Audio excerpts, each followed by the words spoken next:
Chapter 1 Romantic Warrior Takeda Keiji 3rd Year, Class F. Part 4.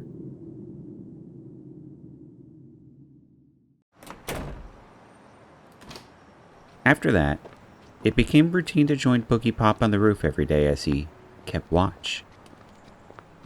"I'm not really part of my class anymore," I complained to him. "You aren't taking exams?" "No. My father knows someone who owns a design firm, so I've been working there part-time. He said that I had a good sense and that I shouldn't bother with college, that I'd be better off just starting to work for him directly." "The boss's favorite craftsman, then." Toka had once said, "Are you sure? Sounds risky to me." But Boogiepop seemed impressed. Happily, I enthused. "Exactly. A craftsman. That's what a designer is, really.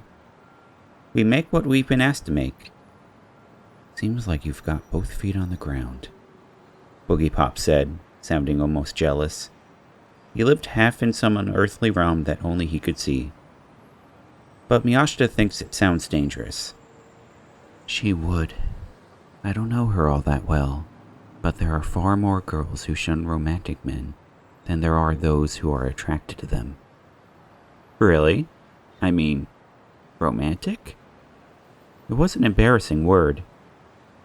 "I have no such hopes, but I believe humans need some sort of dream. Am I wrong?" Boogiepop always looked especially serious when he said things like this. "I don't know," I muttered. "When you have no dream, when you can't imagine a future, that means something in this world is flawed.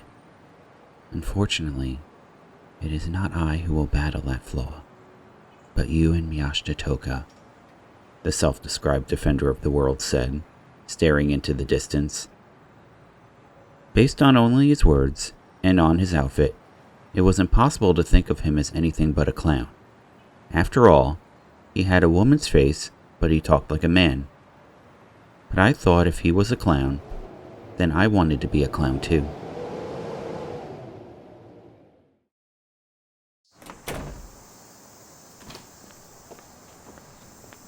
Being with him, talking with him, I could see no traces of Toka anywhere.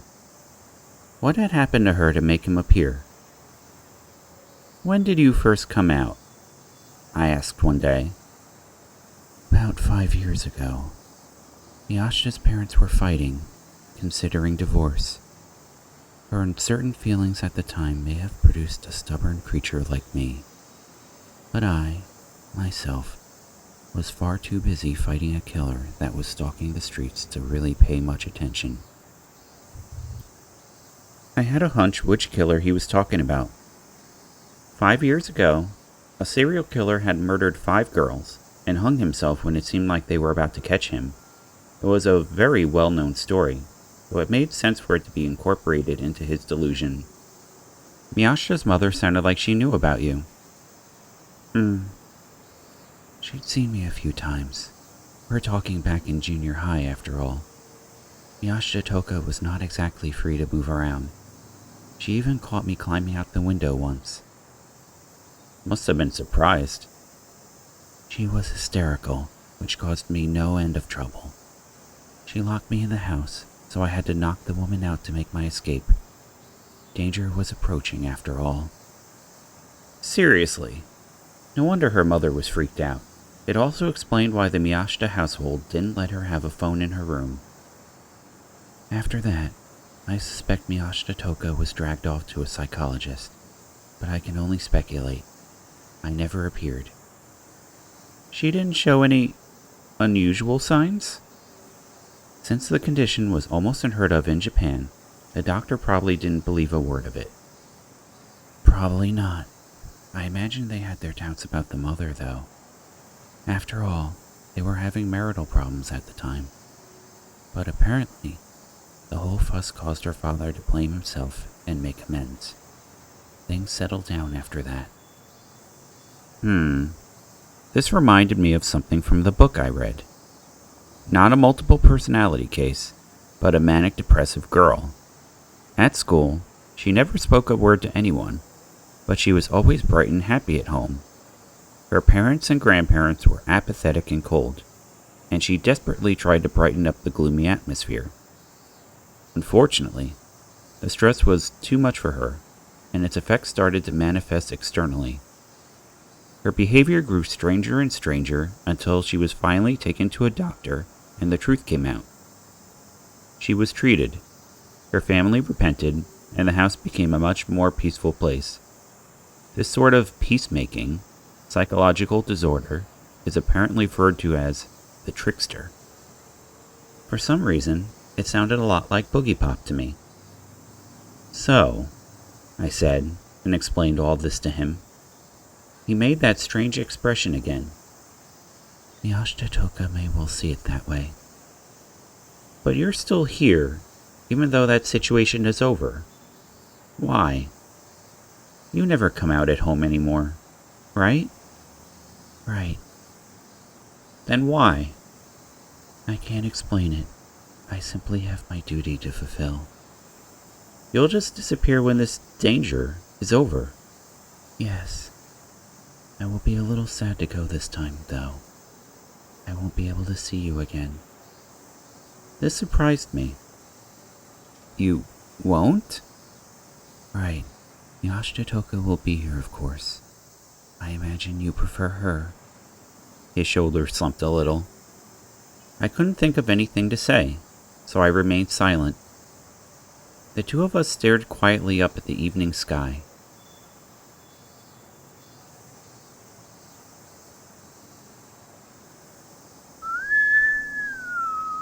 Boogiepop began to whistle.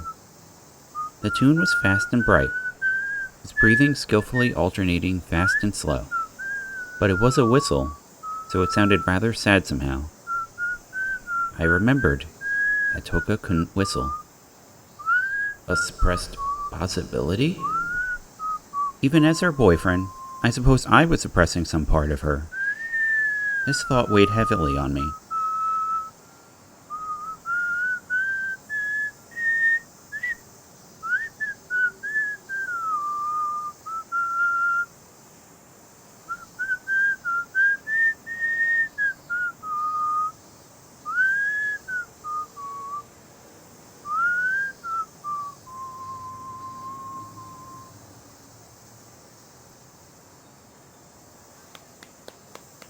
He finished whistling, and I applauded. You're good. What song is that? Overture to the first act of Die Meistensinger von Nuremberg. Of what? The most flamboyant piece this noisily romantic old composer Wagner ever wrote. Classical. Huh. Thought it was rock. You'd have preferred Adam Hart, Mother? I tended to like the old music, he said, narrowing one eye. All of our twilight ramblings passed in this fashion.